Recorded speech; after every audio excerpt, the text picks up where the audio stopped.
we started our work in Lalkua and Govindpuri, our major aim was to work with children and to work with their families. And our major aim as an organization was to be a caring organization. But as we went into the communities, as we learned more from young people with disabilities, from parents of children with disabilities, we realized it was not an issue of caring. This was a rights issue. And particularly in this project, our understanding has grown from being a caring organization to a rights-based organization. And I'll say this, that Aastha is a community-based organization. That is how we define ourselves, and I think that is how we will continue to define ourselves in the future.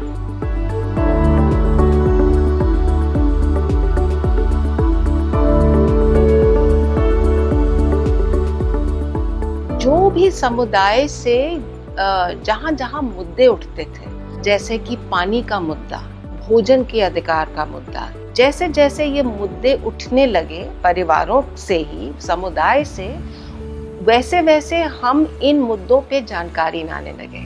हमारी जो helpline एक चलती है आस्था में, जो कि बहुत सालों से इस हेल्पलाइन में देश भर से हमें कॉल्स आते हैं विकलांगता और से संबंधित जानकारी के बारे में। यही जानकारी आगे हमारे समुदाय के जो प्रोग्राम है, हमारे गोविंदपुरी और लालकुआ में भी हमने आगे ये जानकारी दी और आज लोग अपने आप जानकारी ले लेते हैं। हमें जुड़ने से आस्था से ही मिले कि कहीं हमें कौन रास्ता, कहीं आना थाना का कहूँ नहीं हो रहा, मेरे वहाँ का हमें फायदा होएगा, सुनवाई नहीं होता, वो कैसे सुनवाई होने लगी। जैसे कि जन्म पत्री, राशन कार्ड, पहचान पत्र, इसके बारे में हम लोग बिल्कुल नहीं जानते थे कि कहाँ जाना है। तो एक्सरसाइज भी करा रही थी जैन मंदिर में, तो 2500 रुपये महीना ले रहे थे। एकदम मेरी लड़की अकड़ गई थी बहुत ज़्यादा, तो उन्होंने बताया कि ये मत करवाइए, आप है ना घर में करिए, आपका पैसा भी बचेगा और हम आपकी हेल्प भी करेंगे। कुछ वैसी जानकारी है जो स्वास्थ्य से संबंधित, कुछ डॉक्टरों से, कुछ मेडिकल के बारे में, इसके बारे में, इसकी जो विकलांगता कितनी है नहीं है, इसके बारे में डॉक्टरों से संपर्क करना, उसके लिए सर्टिफिकेट बनवाना विकलांगता का, ये सब काम मिला और जानकारी बहुत मिली हमें।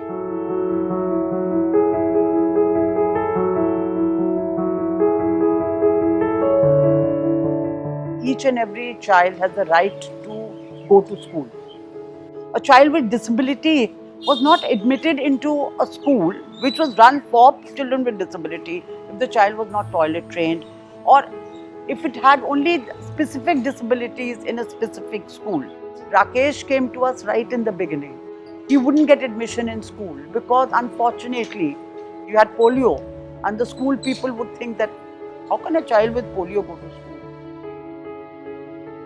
राकेश के दोनों पाँव में पोलियो है, इसकी वजह से स्कूल में एडमिशन नहीं हो रहा था।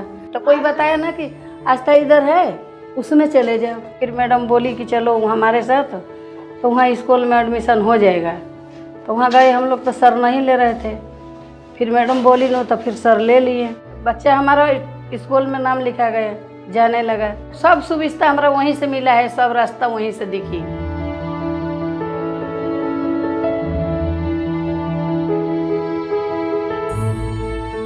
We started extension service which we called it an OPD service, which ran once a week for the children.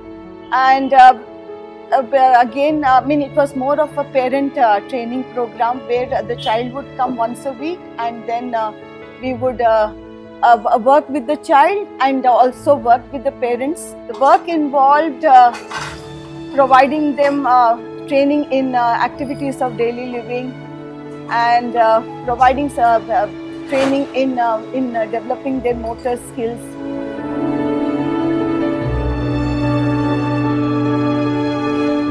आस्था से जुड़ने के बाद हमें बहुत सारी जानकारी मिली। खाना खिलाना सिखाया कि वजह से खाना बच्चा नहीं खाता तो एक आध बारी उल्टी करेगा, फिर धीरे धीरे खाना सीख जाएगा। उन्होंने बताया कि मतलब साफ़ सुथरा रखना है बच्चों को, दांत मांजना है, मतलब लैट्रिन पेशाब का जैसे जैसे तरीका होता है वो सब बताई मेरे को। हमारे बच्चे का स्वास्थ्य बिल्कुल भी सही नहीं था, इसको चलना भी नहीं आता था, धीरे धीरे इसने चलना सीखा। बता दिए तकिया लगा के बिठाओ। ये आप खुद ही देख सकते हैं इसकी कितनी उन्नति है।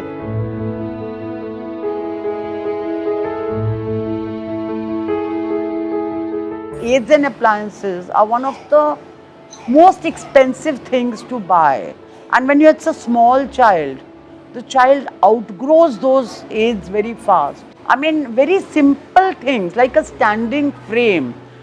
You can make a big lakdi ka standing frame to give child this whole thing of feeling of weight bearing. You can adapt very simple things like a simple bowl.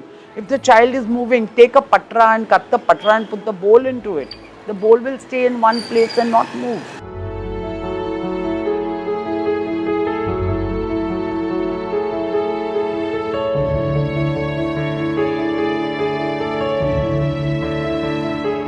When we started off with the Govindpuri project, one of the few initial people that we came across was Seema.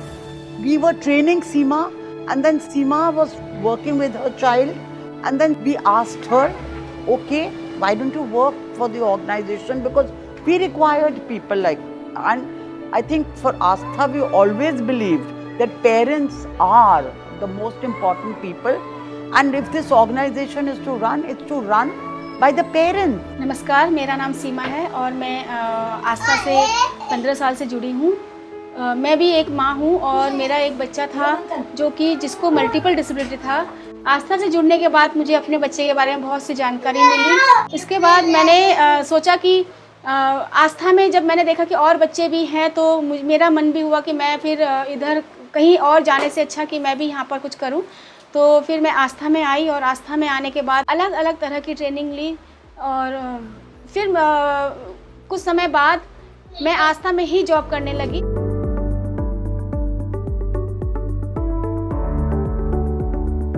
We use lot of art activities, the clay, use of clay paints, because we realize that child opens up in these when you use these kind of activities. Storytelling was another very important aspects of our work, and we did lot of outings for the children so that they could learn from their first-hand experience, and the exposure visit helped them to learn so many things.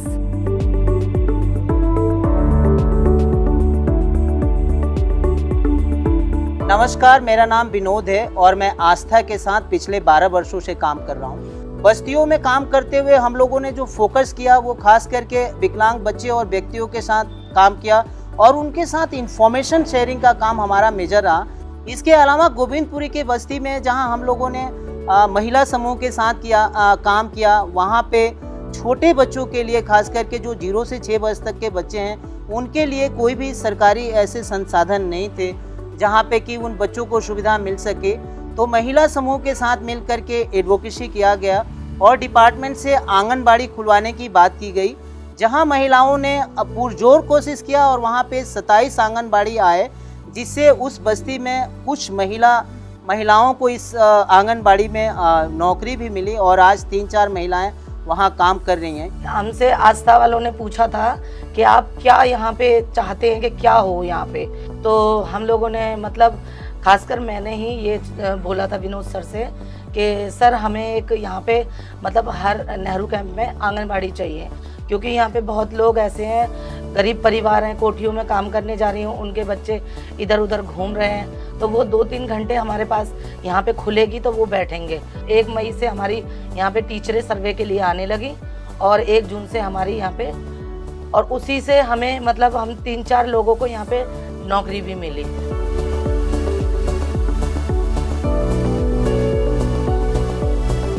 कोई भी programme जब हम समुदाय में शुरू करते हैं, सबसे बड़ा प्रश्न ये होता है कि ये संस्था के जाने के बाद ये प्रोग्राम चलेगा कैसे, और इसको सोचते हुए धीरे धीरे हमारे जो समुदाय में जो हमने काम किया और धीरे धीरे कुछ छोटे छोटे ग्रुप्स बनने लगे। एक विकलांग व्यक्तियों का ग्रुप बना। इस ग्रुप में हर विकलांगता के व्यक्ति हैं। इस ग्रुप में लड़के भी हैं और लड़कियां भी हैं, और मुझे लगता है ये इसकी खासियत है।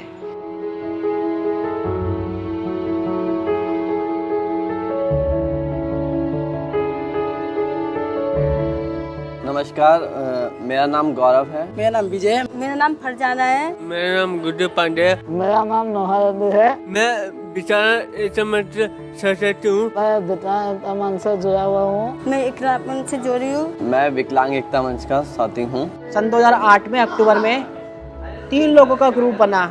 उसके बाद हम 3 लोगों ने लोगों से बात करनी शुरू करी। जोड़ने में भी हमें बहुत दिक्कत आई, बताने में, समझाने में। और 3 अप्रैल 2009 को हमारे ग्रुप को नाम दिया गया। इसका नाम था विकलांग एकता मंच। फिर हमने इसका उद्देश्य बनाया कि इस ग्रुप का क्या उद्देश्य होगा। इस पर फिर हमने बातचीत करनी शुरू की, लोगों को अनुभव लेना शुरू किया कि क्या क्या परेशानियाँ आ रही थी लोग उनके पर्सनली लाइफ में, उनके व्यक्तिगत जीवन में। तो इस तरह से कई सारे मुद्दे सामने निकल कर आए। सन 2009 में उन्होंने प्लान बनाया था कि हम लोगों को सिर्फ बाहर निकालेंगे घर से और उन लोगों को अपने ग्रुप के साथ जोड़ेंगे। ये हमारा सशक्त हुआ और हमने इसमें अचीव किया कि हम कई लोगों को उनके घर से बाहर निकाल पाए जो पिछले 4-5 सालों से 10 सालों से अपने घर के अंदर ही रह रहे थे। इस तरीके से हमने बदलाव करने की कोशिश की। मैं खुद घर से बाहर निकली। आज के टाइम में लड़कियों में काफ़ी बदलाव है। लड़कियां स्कूल भी जा रही हैं और जॉब भी कर रही हैं। आज के टाइम में अपने हक के बारे में भी उनको काफ़ी जानकारियाँ मिल चुकी हैं, जो अपने आप वो उस चीज़ का यूज़ भी कर रही हैं।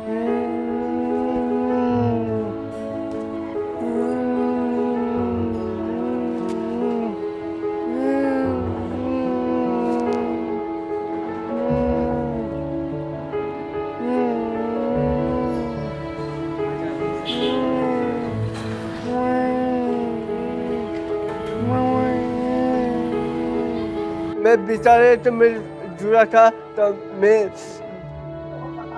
मैं ना ये नहीं जानता था कैसे बात करते हैं, कैसे रहते हैं, कैसे कपड़े पहनते हैं, कैसे उठते हैं, कैसे सोते हैं, कैसे आदमी से कैसे बात करते हैं। बेचारे एकदम जुड़ से मुझे एकदम पूरे सोच चेंज हो गया। मैं भी जानना चाहता कि विकलांगता के राइट्स क्या क्या है, उसमें कैसे कैसे पैरवी की जा सकती है।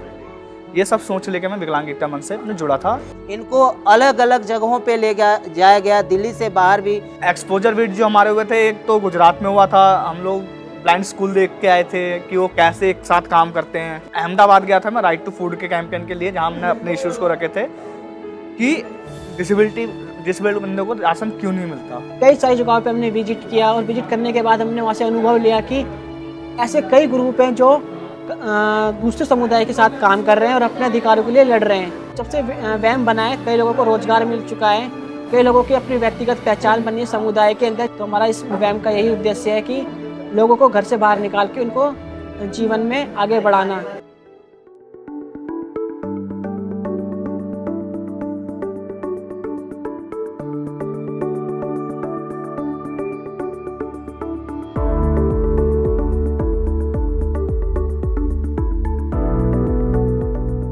कोई भी संस्था कभी भी हमेशा एक जगह नहीं रह सकती। तो फिर माताओं ने ये सोचा कि अगर हमारे ये संस्था चली जाएगी, आस्था चली जाएगी, तो हमारे बच्चों को क्या होगा। ये बच्चे वहीं घर के घर में रह जाएंगे। तो उनकी सोच बनी कि हम क्यों ना एक ऐसा ग्रुप बनाएं ताकि इन बच्चों के लिए एक ऐसा माहौल बने अपने समुदाय में कि ये बच्चे कहीं एक जगह रहें। इसीलिए खोला हुआ कि कोई माँ बीमार है तो बच्चा छोड़ जाएंगी, मैं रात को भी रख लूँगी, ऐसी कोई बात नहीं। राहत में आने से हमें भी थोड़ी राहत मिली है कि जैसे हमें कहीं दूसरे बच्चों के लिए जैसे स्कूल जाना हुआ या वो तो उनकी तबीयत ख़राब है तो वो राहत में अपना ये बच्चा छोड़ के और हम उनके लिए दवा लेने जा सकते हैं या उनके स्कूल में जाके मैडमों से बात कर सकते हैं या हम बीमार पड़े तो हम अपनी दवा ला सकते हैं। यहाँ के आने से हमारे बच्चों को भी फ़र्क पड़ा है। हमारे बच्चे नाम नहीं पहचानते थे, अब सबका नाम पहचानते हैं। खाना खिलाना सीख गए, उठना बैठना, और बच्चों को खिलौने का और रंगों का पहचान दिखाते हैं और खिलौने सिखाते हैं, बॉल सिखाते हैं। तो यहाँ आके हमारे बच्चे बहुत कुछ सीख गए। राहत का नाम लेते ही वो इतनी खुश हो जाती है कि अगर 1 मिनट भी लेट हो जाओ तो वो रोना शुरू कर देती है कि मुझे जाना है तो जाना है। आज जो है ये हमारा राहत ग्रुप चलने लगा और इसमें आज भी 5 माताएं हैं। बाकी और माताओं को भी जोड़ने की कोशिश की है कि ताकि उनको भी कोई दिक्कत हो तो वो यहाँ रह सके।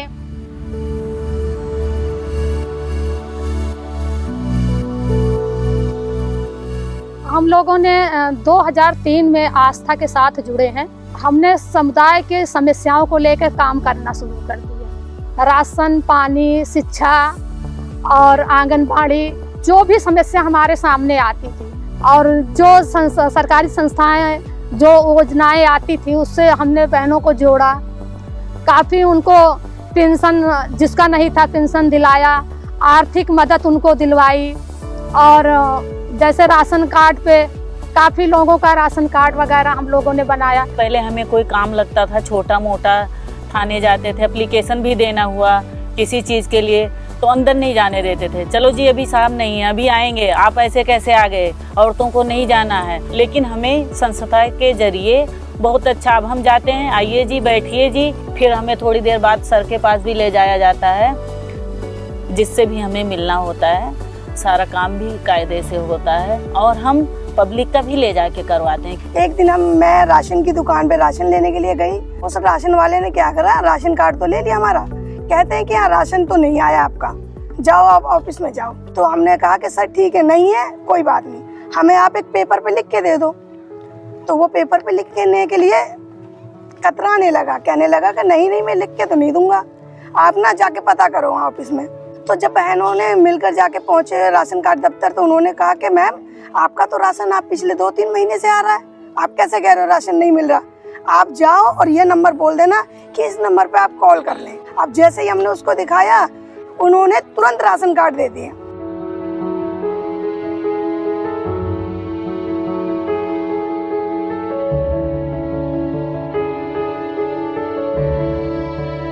एक्शन एड के साथ हमारी करीब 16 साल की एक जर्नी रही है, जहाँ पे हमने एक्चुअली आस्था ने बहुत कुछ सीखा। The relationship of Astha and ActionAid has been a relationship of mutual learning and mutual gain, and helping Astha understand that how rights-based approach can be useful in making people stand up on their own feet in that sense. आस्था ने कुछ सालों पहले जिम्मेदारी उठाई थी कि दिल्ली के सबसे मुश्किल इलाकों में, सबसे मुश्किल और हाशिए पर रहने वाले लोगों को किस तरह सोसाइटी के अंदर इंक्लूजन में लाया जाए। Major change that has happened in Astha, it is about the sharing of powers that the managing trustee has enabled towards the community-based organizations. आस्था ने जो मुश्किल काम था उसे सफलतापूर्वक कामयाबी के साथ पूरा किया है। हम एक्शन एड की तरफ से इसे सेलिब्रेट कर रहे हैं और बहुत मुबारकबाद आस्था के सीनियर टीम और जो कार्यकर्ता है ज़मीन पे काम करने के लिए कि उन्होंने एक मॉडल दिया है हमारे सिविल सेक्टर के लोगों को। Astha as an organization really grew in many areas because of the ActionAid support that we got over the years. और उसके लिए हम बहुत ही थैंकफुल हैं। ये मंच हम इसलिए बनाना चाहते थे कि अपने अधिकारों के लिए और अपने जैसे भाइयों बहनों के लिए हम अपने आप लड़ सकें।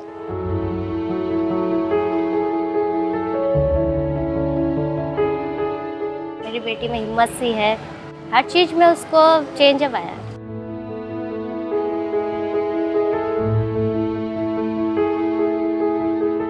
अब हमारी चिंगारी महिला समिति का एक ऐसा ग्रुप बन गया है कि हम कोई भी काम कर सकते हैं।